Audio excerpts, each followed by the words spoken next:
The earth trembled with a violent jolt, sending the cattle fleeing in all directions, their cries piercing the air as dust erupted skyward. One man in black tactical gear slammed face first into the ground, shouting, "It's a trap! It's a trap!" Nearby, another scrambled behind a tree, his helmet tumbling off as he crawled backward in a frenzy. A third cautiously moved ahead, but the moment his boot pressed into a patch of cracked mud near the scarecrow, a sharp click rang out across the field. He froze. "Don't move," I whispered into the radio from the loft of the barn, my binoculars locked onto him. He spun around, panic in his eyes, and shouted, "Who are you?" I grinned. "Just a farmer protecting what's his." Then came another click. But before we go further, let me take you back to where it all began. 3 months earlier, I bought an old ranch out in Wyoming. My name's Tom Reynolds, 38, a recently retired Army engineer, just looking for some peace and quiet in the open countryside. My dream was simple: quiet cows, maybe a few chickens, and nothing but the wind and sky. The property was 115 acres of pure heaven. No neighbors, no honking horns, no deadlines. Or so I believed. I had no idea I was stepping straight into trouble. The first sign came just a week later. A gleaming white truck pulled up to my gate, with a bright HOA logo plastered on the side. Out stepped a short man with a clipboard nearly bigger than he was, snapping pictures of my fence like he owned the place. I strolled over, wiping sweat from my brow. "Can I help you?" I asked. He barely looked up. "You've violated several codes." "Sir," I raised an eyebrow. "Codes? This is private land. I don't have an HOA." He clicked his pen and said flatly, "According to our latest expansion, this territory now falls under the jurisdiction of the Willow Heights Homeowners Association." I blinked. "I don't live in Willow Heights," I said. "I live on the ranch I bought from the Garcias." He didn't even flinch. "That's now called Willow Heights Ranch Subsection B." I stared at him like he'd just told me the sky was green. "You're joking." Without a word, he shoved a thick packet into my hands, 25 pages of legal gibberish. "You have 30 days to comply," he said. "That includes repainting your barn, removing all non-native trees, downsizing your livestock to meet code, and registering your dogs." I looked down at Rusty and Bear, my 2 loyal Great Pyrenees. "Not going to happen," I said, and turned my back. Big mistake. 2 weeks later, I got back from the farmer's market and saw my fence had been cut. Half my cattle had wandered off and made it to the road. One had been hit by a truck. I called the sheriff, and he came out to take photos, but said there wasn't enough evidence to blame anyone. That night, I found a note nailed to my barn door. It read, "Obey or be removed. You've been warned." I wasn't taking chances anymore. I installed cameras. But the next morning, it escalated. Someone had poisoned my irrigation tank. My crops started withering. Then, a week later, my mailbox exploded when I opened it. Shrapnel tore into my left arm, and I needed 10 stitches. The sheriff chalked it up to a freak accident. But I knew better. This wasn't random. This was the HOA, turning into something darker, something criminal. That's when I stopped playing nice. I started building. I wasn't just any ex-Army engineer. I specialized in countermeasures and terrain defense. If they wanted a war, I'd give them one. I rigged cameras into the trees, set up tripwire alarms around every edge of the ranch, and trained Rusty and Bear to respond to whistle commands for perimeter control. But even that felt like just a start. So I pushed further. I ordered dozens of non-lethal mines, military-grade, pressure-triggered devices that exploded with sound and paint, not fire or shrapnel. Totally legal, absolutely terrifying, the kind of thing that could send anyone running without firing a single shot. I marked the boundaries my way, small flags carefully placed to signal the safe paths. Only I knew what each one meant. Then I waited. 3 nights later, the motion sensors lit up. I checked the live feed. 2 vans crept onto my gravel driveway. 8 men in black tactical gear stepped out, armed and moving with precision. Not cops, not private security. Hired mercenaries. They advanced like they'd trained for this, clearing corners, cutting power lines, communicating with hand signals. But they didn't know the terrain. I did. Perched in the loft of my barn, hidden from view, I slipped on my headset and watched it all unfold. They split into 3 teams, each targeting a different part of the ranch: the barn, the chicken coop, and the shed. The first group hit the minefield I'd rigged with sonic boomers, non-lethal but loud enough to feel like the sky was falling. One guy was flung backward, landing hard in a puddle. The second group set off the paint mines. Bright blue powder exploded into the air, blinding 2 of them and sending them into a screaming frenzy. But the third team, they were better. They made it to the back of the barn. One climbed the side ladder, heading straight for my loft. I stood there, silent, holding a rope in my hand. As he peeked over the ledge, I yanked it.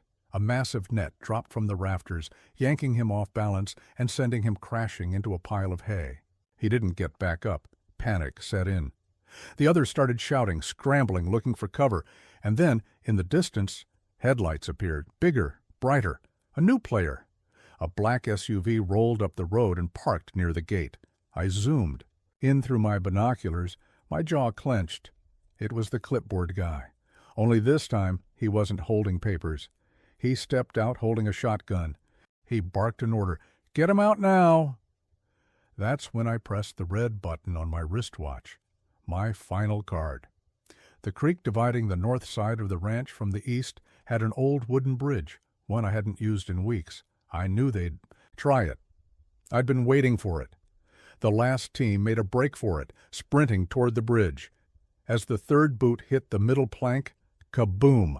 A controlled blast of air and paint detonated, launching 3 men into the creek below. The screams echoed across the field.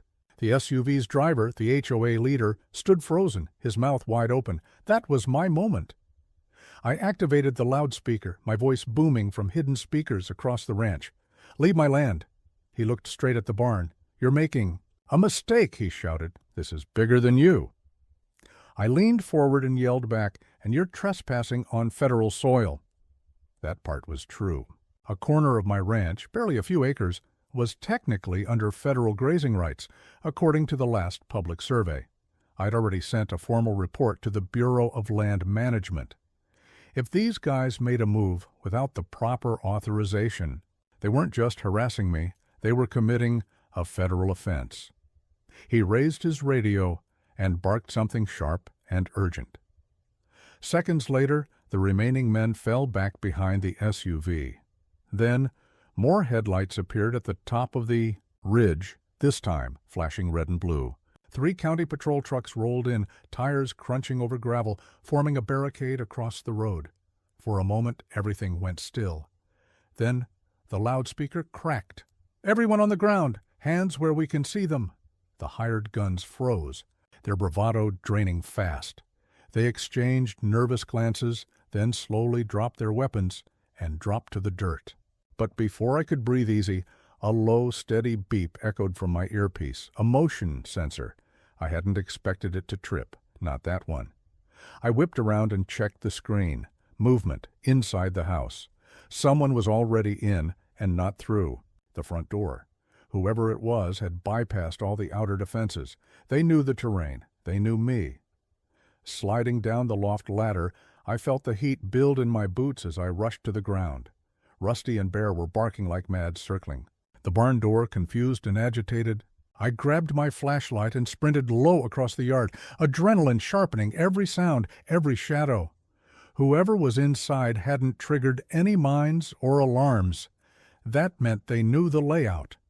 They had studied me, mapped the safe paths.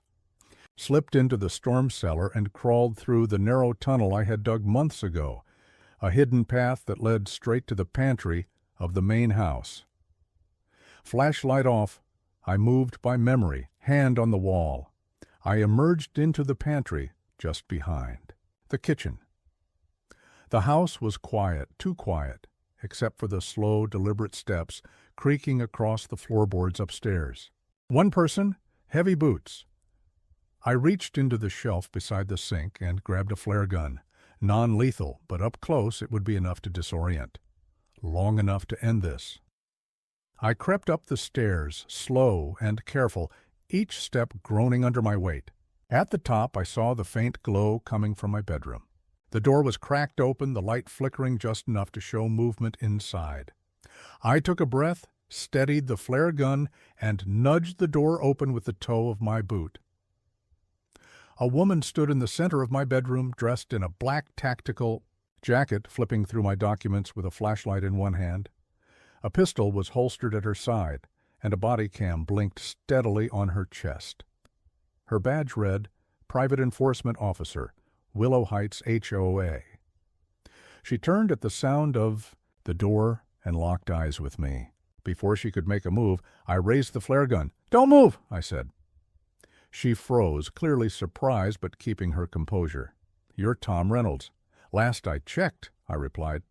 "Care to explain why you're breaking into my home?" She slowly raised her hands. "I was sent to collect evidence. That's all." "Evidence of what?" I asked, stepping into the room. She gave a half smile.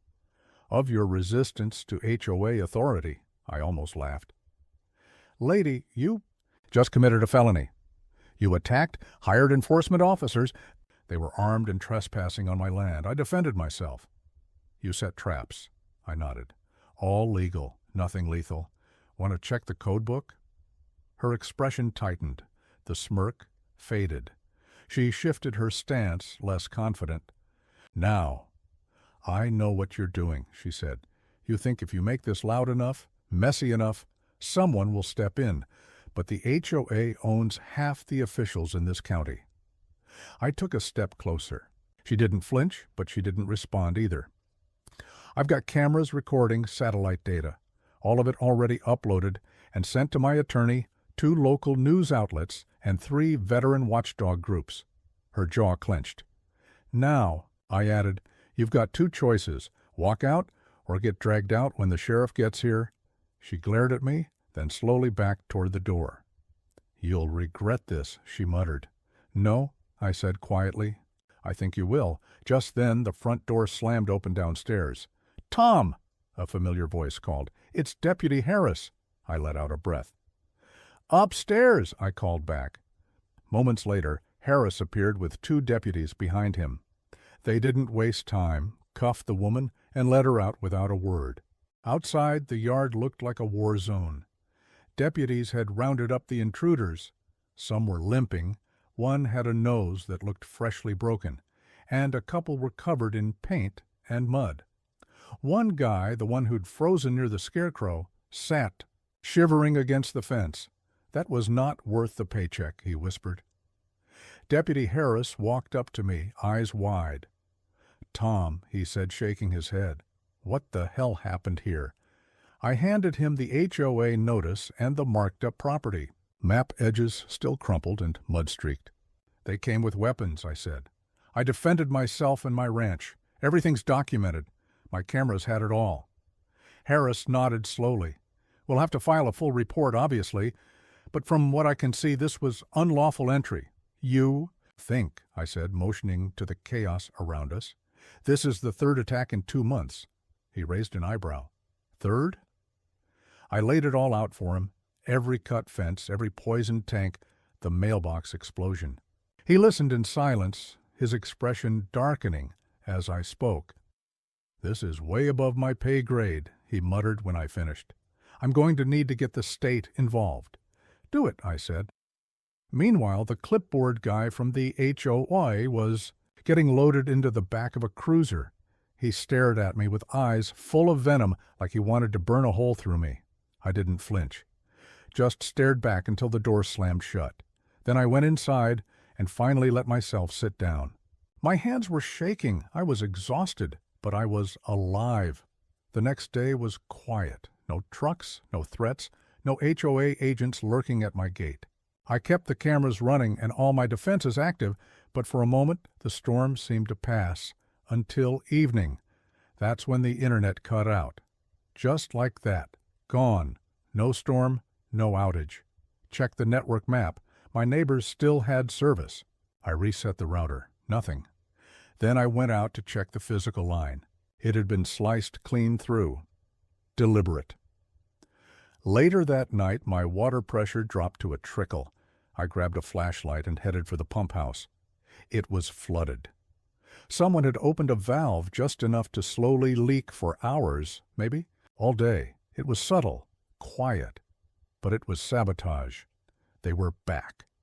Only this time they weren't kicking down the front door. They were bleeding me from the inside, slowly, silently, trying to make the land itself betray me. I wasn't about to let that happen, so I made a call to Mason, one of my old Army brothers, now running a private security consulting firm. When I laid it all out, he didn't even hesitate. "Give me 24 hours," he said. "I'll bring the cavalry." Next morning, he pulled up in a flatbed loaded with gear. With him were 3 ex-Marines, all business. They brought motion sensors, long-range surveillance drones, thermal cams, a backup generator, solar arrays, even a satellite internet dish. By the end of the second day, my ranch wasn't just a home, it was a fortress. But even Mason looked uneasy. "Tom," he said, scanning the perimeter, "this ain't just some snooty HOA. This is organized. You sure you don't want to sell?" I looked at the sunrise rolling across my fields, golden and wide like a promise. "No," I said. "I didn't bleed in Iraq to get bullied off my own land in Wyoming." He nodded once. "Then we stand our ground."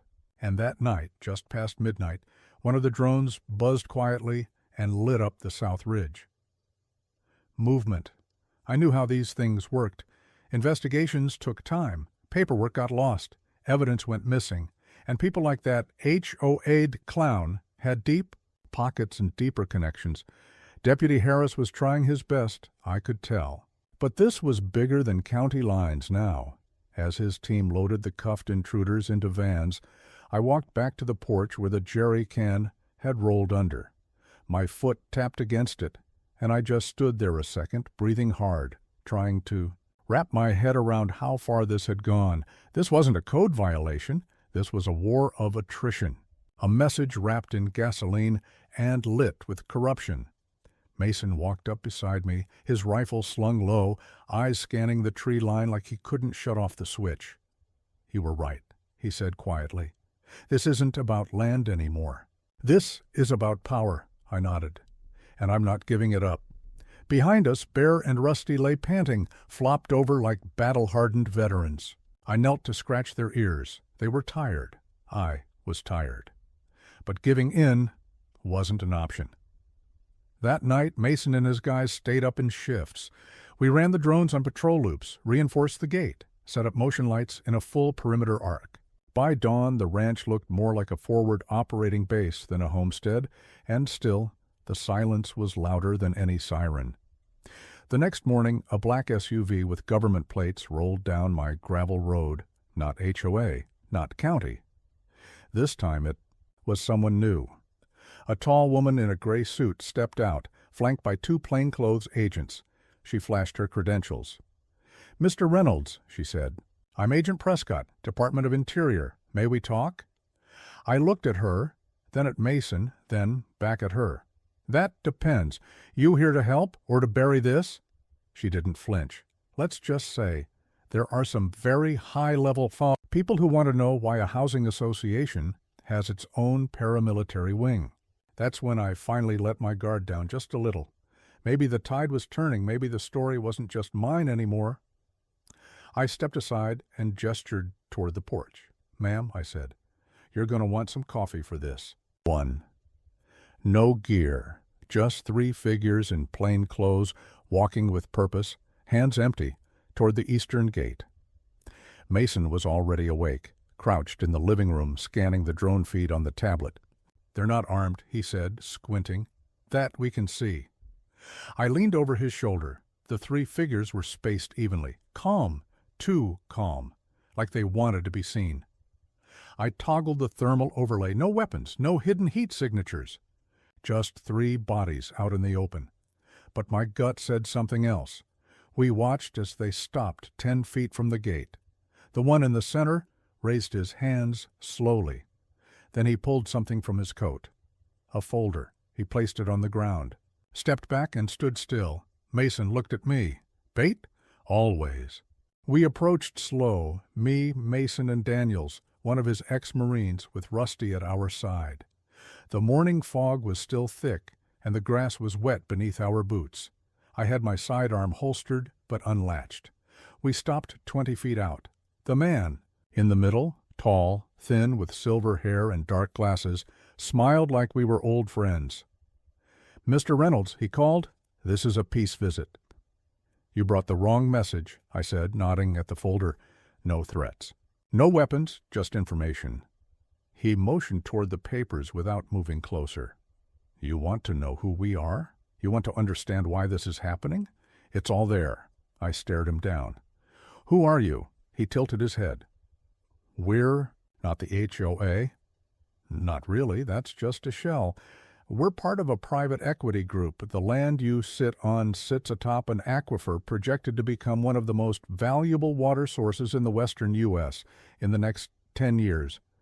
We tried to buy you out quietly. You refused, so here we are." I felt the blood drain from my face. Not oil. Not gold. Water. "You've been poisoning my tanks, cutting my power." "Pressure, Mr. Reynolds?" "Business. You'll find our latest offer inside the folder. Triple your land value. Cash. I didn't even look at it." "Get off my property." He didn't move. "This isn't over, Tom. We have resources, partners, and the public has a short attention span." I took a step closer. "Then you better hope I'm not the one who shortens yours." That got his attention. He gave a slow, deliberate nod, turned, and walked away with the others, leaving the folder behind. Back at the house, Mason opened it. While I stood by the window, inside were corporate documents, land survey maps, water resource studies, even a memo with my name on it marked Priority Acquisition. Mason looked up. "You were never up against an HOA. You're up against a billion-dollar land grab." I finally understood the scope. This wasn't about fences. It was about survival. And I wasn't backing down. Legal action against the HOA would take weeks, maybe even months to catch up. Until then, they would keep coming. That night, after the sheriff left, Mason and I sat around the fire pit with his crew, drinking black coffee. The stars were bright overhead, but the air felt thick and tense. "Someone's backing this," Mason said. "This isn't just a normal homeowners association. It's organized, militarized. Are you sure you know who's really running it?" I shook my head. I had tried digging through public records, but they led nowhere. The HOA president changed every 6 months. The only consistent figure was the guy with the clipboard, Mark Chandler. Mason nodded. "We need to hit back legally. What do you have?" I told him we needed to expose them. I had video footage, logs of their attacks, and audio recordings. If we compiled it all into a dossier and went to the press, we could make noise. People eat up a David versus Goliath story, especially when David is a veteran rancher. I leaned back, realizing he was right. If I wanted to win, I had to aim beyond just defending my land. I had to go public. The next morning, I started uploading everything, videos, incident reports, police records, to a secure cloud drive. I called in a couple of journalists I knew from a veterans fundraiser years ago. They agreed to come out and do a full expose, but before they could even arrive, the power went out. Every breaker blew at once. No storm, no warning. Mason checked the generator. It had been tampered with. Wires were cut clean, surgically. Even the backup battery was destroyed. Then we found a note near the pump house, handwritten in red ink. "Turn off your cameras or we'll turn off your lights for good." Mason's crew swept the entire ranch, weapons drawn. I checked the perimeter system. No alerts, no sensor trips. They'd gotten through again. That's when it hit me. Someone on the inside might be feeding them intel. But who? I trusted Mason and his team. They were brothers from my time overseas. The sheriff's office hadn't been back since the previous night. Then I noticed something odd on the satellite feed. One of the sensors near the mailbox had been moved, not broken, just re-angled to face the road instead of the driveway. A decoy. Whoever did it got close enough to touch the equipment without triggering a single alert. But the worst part came next. In the West Barn camera feed, I saw a figure standing still for 45 minutes during the night. Too still. It was a dummy wearing a Willow Heights HOA vest. I zoomed in. A GoPro was strapped to its chest. I bolted for the barn. When I arrived, the dummy was gone. Only a note remained, pinned to the wall with a knife. Every trap has a blind spot. That night, I couldn't sleep. The fight had shifted. This wasn't about land disputes or dues anymore. This was psychological warfare. And just before dawn, the drone alarm blared again. 3 new figures were approaching the fence, this time unarmed. They wore suits, and behind them loomed a truck outfitted with a massive LED screen. I watched through my scope as the screen flickered on, revealing a familiar face. Mark Chandler, clipboard guy, now dressed in a blazer, seated behind a desk. "Tom Reynolds," his voice rang out through speakers positioned around the ranch. "You have made a mockery of Willow Heights authority. You've rejected peace. You've turned resistance into violence and jeopardized the stability of this community." I clenched my jaw. Then he delivered the blow. "You leave us no choice." A logo appeared behind him, Willow Heights Land Acquisition Corps, followed by another message. "Your land now falls under Section 14E, Emergency Eminent Domain." I nearly laughed. They were trying to steal my land by pretending it was all legal. "You have 48 hours to vacate the premises," Chandler continued. "After that, we are authorized to proceed with removal." I turned to Mason. "We've got 2 days," I said. He nodded, the corners of his mouth tightening into a grim smile. "Then we fortify every inch." I looked out at the land, the barn, the hills, the creek. "I'm done defending," I said. "It's time to fight back." And deep down, I knew next time they wouldn't come with threats. They'd come with an army. The next 48 hours turned my ranch into a fortress. We didn't sleep. Mason and his team rotated shifts, watching drone feeds while I reinforced doors with steel plates and strung barbed wire across every approach. Motion-triggered alarms were hidden in ranch lights, and every trail was mapped, then booby-trapped, with decoys, dummy pressure pads, rigged dirt bags, and noisemakers. We didn't just want to stop them. We wanted to confuse them, make every inch of ground feel like a trap, make them question every step. But something kept nagging at me. Chandler's voice echoed in my head, calm, confident, calculated. The kind of man who didn't bluff. He was sitting on something bigger. I could feel it. And then 36 hours in, just after sunset, it began. The sky lit up. Not with lightning, but with mounted floodlights on 2 armored trucks crawling slowly up the west ridge. Behind them came a convoy, 2 trucks, 4 black SUVs, and a white command van. Through my scope, I counted at least 20 men in full tactical gear flanking the vehicles. But this time, it wasn't just muscle. They brought bulldozers. One even carried a banner, "Property Reclamation in Progress," authorized by Willow Heights. Mason stared through his night scope and let out a low growl.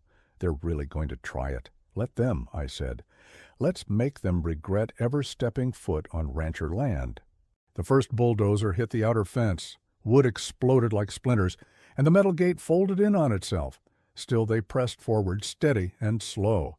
Then the ranch lights went dark, and the mines started going off. Loud, blinding flashes of sound and dust filled the air as the mines went off. The front line of intruders staggered, men shouting, tripping over one another, some scrambling back in panic, while others pushed ahead through the chaos. Then a new unit appeared. Figures in gas masks moving fast through the smoke. They launched tear gas canisters toward the barn, trying to flush us out. Inside, I grabbed the gas masks Mason had packed and handed them out quickly. We moved into position. The back field was our weakest point, and they knew it. I watched as the bulldozer circled around, lining up for another hit, this time straight toward the tool shed.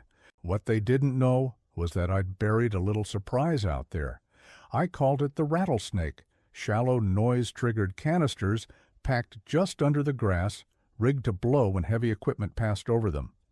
The second that bulldozer's tread rolled across the zone, boom! The machine jolted violently, bounced up, then crashed back down at a crooked angle. Its engine sputtered and died.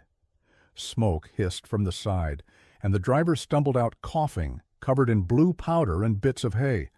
The mercenaries shouted, in confusion, some falling back, others yelling orders. From my lookout tower, I grabbed the mic and spoke through the loudspeaker. This land is private property. You are trespassing under Title 18, Section 241 of the U.S. Code. Turn around now. Then Mark Chandler stepped out of the white van. His suit was flawless, and he held a handheld mic like he was addressing a press corps. I warned you, Reynolds, he said, cool as ice. You chose war. He turned toward the camera mounted on my tower and stared straight into the lens. So, here's your headline. Then he raised one hand. The second bulldozer rumbled to life and rolled forward. This one headed straight for the barn. Mason muttered beside me, if that thing hits the propane tank... I know, I cut him off, grabbing the long-range flare launcher. I've got to stop it before it gets too close. Cover me. Mason and his team opened up with distraction fire, sharp, loud bursts designed to make the bulldozer crew duck for cover. I dashed out the barn side, weaving across the open field toward the ridge. I had one shot. The flare launcher was primed. I aimed at the roof of the small cabin near the bulldozer's path, right where we'd rigged a sonic trigger floodlight. Whoosh! The flare streaked upward and burst above the cabin, bathing the field in searing light. The bulldozer jerked to a halt. The driver froze, blinking, dazed by the sudden glare. That hesitation was enough. One of Mason's guys fired a round of rubberized piercing bullets at the front tires. The tread tore, the machine groaned, and then it tilted sideways and collapsed. Into the dirt, stuck and silent, cheers erupted across our comms. But the celebration cut short. The rear doors of the command van swung open, a man stepped out, and the whole battlefield went silent. He was massive, built like a tank, bald, sunglasses on even at night. But it wasn't his size that chilled me. It was the insignia on his. Black vest, Federal Asset Enforcement Private Division. Mason looked through his scope and hissed, "That's a federal contract group, not HOA muscle." I narrowed my eyes. Why would an HOA need a federal contractor? The man lifted a megaphone to his mouth, and the real fight was just beginning. Tom Reynolds. You are now classified under Section 14E2, Civilian Occupancy. Disruption, the voice boomed from the megaphone. You will be removed with force. Stand down, or we proceed. I grabbed the mic on the loudspeaker. I have legal deeds. I have county land surveys. I'm not standing down. No response. Necessary, the man replied flatly. Then he waved his hand, signaling a squad of 6 black-suited enforcers carrying battering rams and cutting saws. This was no longer intimidation. They were ready to drag me out, bodily. That's when Mason tapped my shoulder and whispered, "We gotta fall back to the interior line, let them come in, then spring the trap." I gave a nod. We slipped out the back of the barn and retreated to the ranch's inner courtyard, where we'd prepped for exactly this. Layers of defenses waited, stacks of tires, rope trip wires, and a concealed trench hidden beneath loose planks. The first wave of 6 made it through the wreckage, smoke swirling around them, broken fences underfoot. They stormed the front of the ranch house and kicked the door in, rushing inside. But they didn't find us. As the last one crossed the threshold, crash! The ceiling dropped. A net of barbed wire and toughened farm mesh collapsed over them, trapping all 6 in seconds. They howled and struggled, completely entangled. But before we could react further, the sound of helicopter blades thundered from the sky. A floodlight. snapped on, cutting through the haze and locking onto the barn. Then a new voice over a bullhorn. "This is the Bureau of Land Management and the Wyoming State Attorney General's office. All armed personnel are ordered to stand down immediately." Everything stopped. Guns lowered, feet froze mid-stride. I raised my binoculars. From the helicopter, real federal agents were fast roping down. No contractor gear. These were real uniforms, real badges. On the ground, 2 black SUVs rolled into the field with U.S. Marshal plates. A tall woman stepped out, holding a folder. Her badge read, "Deputy Director Langley." She approached the gate with calm authority. "I'm here to investigate illegal land seizures conducted under false HOA authority," she said. "Mr. Reynolds, we need your evidence. You're coming with us." Then she turned to the black-suited men. "The rest of you are under arrest, pending federal charges." I walked to the gate and opened it. She smiled and reached out to shake my hand. Then a shot cracked through the air. The bullet struck inches from her foot. Dirt kicked up. Everyone dove for cover. "We're under fire," she yelled, hitting the ground as agents scrambled to rest us all. "Shield her." Mason tackled me behind the woodpile. "They've got Overwatch."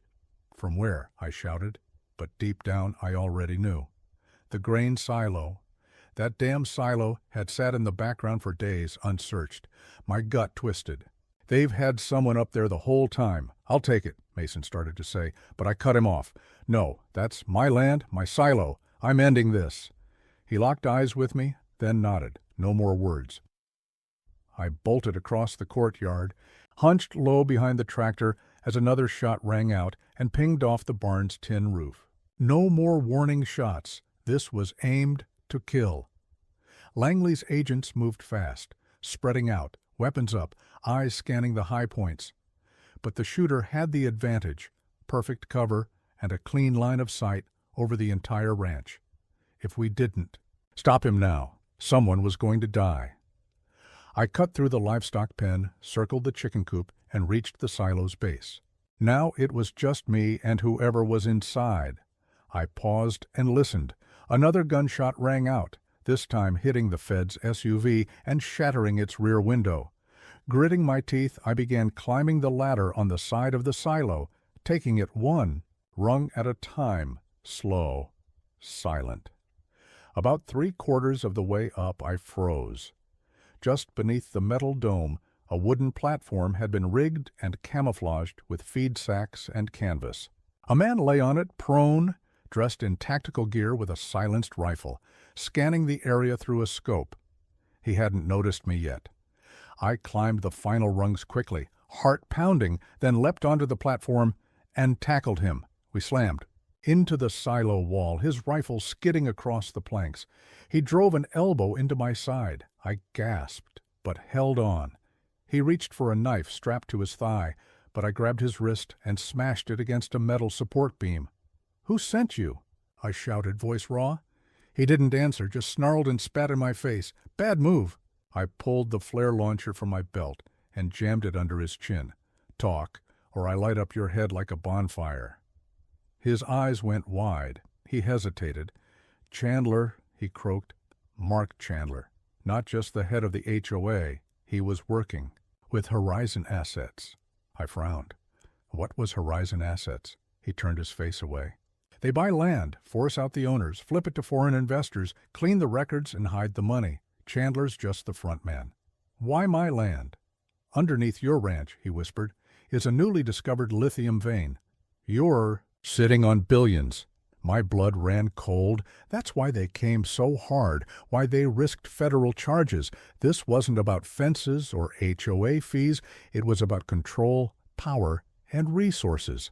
And I was in the way. I knocked him out with the butt of the flare gun and tied him to the platform with bungee cords and baling twine. Climbing down fast, my chest burned with rage. When I reached the courtyard, Langley's team had pushed the attackers back. Mason crouched near the porch with Rusty, his gun still raised. "Shooters tied up," I called out. "Silo platform." Langley spun around. "You got him." I nodded. He confessed. "This isn't just HOA harassment, it's a land grab. Horizon Assets is behind it. Chandler's their puppet. But the money Goes deeper. Langley's eyes narrowed. We suspected. We just didn't have proof. I held up the body cam I'd ripped off the shooter. Now you do. She grabbed it and barked orders. Secure the ranch. Get the shooter down. Someone call DC. This is an open case. Her team moved quickly, arresting the last of the attackers. Armored trucks were seized. Fake HOA banners came down. For the first time in weeks, the ranch was quiet. As the sun crept up, Langley joined me on the porch. You're lucky you didn't get killed. I shrugged. Lucky I had friends. She looked at Mason and nodded. You trained them well. He grinned. They don't make them like Reynolds anymore. Langley took a breath. We'll be issuing warrants by noon. Chandler's going. Down. Horizon assets too. I promise. I looked at her. Good, because I'm not moving, she smiled. We'll protect your land now. You've earned it. Just as we let out a breath, another drone alert sounded. This time the alert came from the airspace perimeter. Mason checked the monitor and froze. Tom, we've got a new problem. I turned to the screen and saw a small private jet descending rapidly, heading straight for the makeshift airstrip, about 12 miles from the ranch. Langley radioed her team, asking if we had any air support in that zone. The crackling reply came back negative. The jet was unauthorized. I zoomed in on the drone feed, barely making out the tail number, but it was enough for Langley to start cursing under her breath. I asked what it was. She turned to me, her expression dark. The jet belonged to one of Horizon's top executives. If they were sending someone in personally, this wasn't over. I squared my shoulders, then neither was I. The jet touched down, just after 7 a.m., sleek, silver, and completely out of place next to a cattle ranch. It was met by a convoy of 3 matte black luxury SUVs. Their tinted windows kept the passengers hidden, but my drone feed caught everything and streamed it live to the command post set up in the barn loft. Langley's face drained of color. That's Henry Stokes, she muttered. I asked who he was. She looked at me like I'd asked what grass was. Stokes was the CEO of Horizon Assets, a billionaire and a real estate mogul responsible for countless forced land sales across the Midwest. Always clean, never caught. And now he was here. Langley nodded grimly. He wasn't showing up to talk. He was here to erase whatever traces were left. Mason, watching with his arms folded, cracked his knuckles. I say we give him a welcome party. Langley raised a hand. No, we play this smart. If he sets foot on your land, we can get him on conspiracy and trespassing, but only if we, don't provoke first. I nodded. Then we wait. The next few hours dragged like molasses. The sun climbed high, throwing harsh shadows across the ranch. Everyone was tense. Langley's agents set up perimeter checkpoints, and Mason and I checked. The cameras again, making sure every angle was covered. I even wired the porch swing for audio, in case our billionaire guest decided to speak. At exactly 10:14 a.m., a dust trail curled over the southern ridge. The 3 black SUVs rolled toward us. I stood on the porch with arms crossed, Mason and Langley just behind. Rusty and Bear sat growling low, alert and ready. The SUVs pulled to a stop 10 feet from the gate. From the front, one stepped a man, tall, tan-skinned, slick hair, and a smile so smug it begged for a punch. His tailored suit probably cost more than my whole truck, and his shoes were so clean they practically rejected the Wyoming dirt. Henry? Stokes, he said, waving like we were pals. Mr. Reynolds, beautiful day, isn't it? I didn't move. Cut the crap. You've got 30 seconds before you're charged with trespassing, I said. Stokes laughed like I'd just told a joke. Easy, cowboy. I just came to talk. Langley stepped forward. Then talk from the other side of that gate. His eyes flicked to her badge, amused. Ah, government muscle. She didn't flinch. You've been orchestrating illegal land takeovers through a fake HOA network. We have video, audio, and a full confession from your hired sniper. You're not getting this land. Stokes kept his expression neutral. 2 Neutral? I don't want the land, he said. I want what's under it. I didn't blink. Too bad. You'll have to dig through me first. He raised an eyebrow. Do you even know what it's worth? I didn't move. I don't care. His smile flickered back. You should. Because I'm offering you $50 million right now. Cash. Walk away today, and none of this ever happened. Mason let out a low whistle. He's desperate, I shook my head. Not for sale. Stokes dropped the friendly facade. You think you're a hero, but you're just a roadblock. If the HOA fails, we'll seize the land through eminent domain. We've already lined up officials, judges, surveyors. You're one signature away from losing everything. Langley stepped forward again, holding her badge up. That's where you're wrong, Mr. Stokes. You're under investigation for federal fraud, bribery, land theft, and obstruction of justice. And now, by stepping foot on this ranch, you've just added criminal trespassing. He didn't blink. You don't have jurisdiction here? Langley smiled. Actually, I do. She gestured behind the barn. A black government SUV rolled up, and 2 federal marshals stepped out in full uniform. For the first time, Stokes's expression cracked. The lead marshal stepped forward. Henry Stokes, you are under arrest for conspiracy to commit fraud and multiple violations of land acquisition law. Hands where we can see them. One of his bodyguards moved too quick. A warning shot cracked the silence. Drop your weapons, Langley's agents surged forward. After a tense pause, Stokes's men slowly raised their hands. The marshals cuffed Stokes and began reading him his rights. The sound of those handcuffs snapping shut felt like the first breath I'd taken in weeks. Langley turned to me with a smile. It's over. But I wasn't smiling. As they led Stokes away, he turned and said, You think this ends with me? You think I'm the top? This goes way higher than you know, Reynolds. You just picked a fight with a machine that never stops. Then he was pushed into the SUV and driven off. The wind moved softly through the grass. Birds chirped again. My dogs finally lay down, calm for the first time in days. Langley glanced at me. He's bluffing. I didn't answer right away. Eyes on the horizon. I'm not so sure. But if he's not bluffing, I clenched my fists. They better. No, I'm not either. Just as a sliver of peace settled in, Mason jogged over from the side fence, holding a tablet. Tom, you're going to want to see this. He handed it to me. The drone feed from 2 miles south was live. 5 bulldozers, 10 workers in reflective vests, and a new sign hammered into the dirt. Commercial excavation, Horizon Mining Zone C1. I stared in disbelief. Mason's voice was low. They filed new papers, not for your land, for the bordering federal zone. Langley's jaw clenched tight. I whispered, if they drill into that vein from the outside, they'll drain it dry, without ever stepping foot on my ranch. And just like that, the war wasn't over. It was just beginning again. The next morning, the sky was a flawless blue, but to me, it looked like the color of battle. I stood on the hill behind the barn, watching bulldozers line up on the ridge just beyond my southern boundary. They were building base camp, white tents, heavy-duty generators, trailers humming with air conditioning. Langley stood beside me, binoculars in hand. She said they filed permits under a Nevada shell company. No mention of Horizon assets, but the paper trail still led straight back to them. I muttered bitter.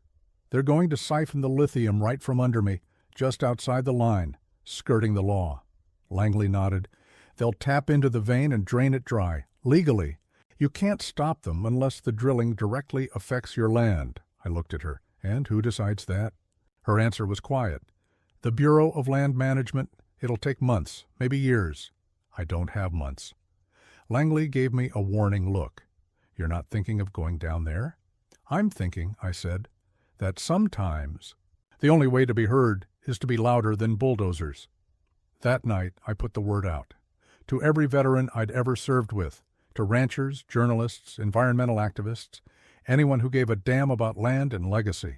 By the next afternoon they came. Trucks, motorcycles, RVs, flags in the wind, cameras rolling, faces lined by sun and resolve, old soldiers in faded uniforms, reporters live streaming interviews, hand-painted signs that read, "Hands off our land and fight for the farmers." Mason stood beside me on the porch, arms crossed. "You've started a movement." "No," I said. "They did. Langley's agents set up a perimeter. They couldn't stop the mining yet, but they could keep us safe.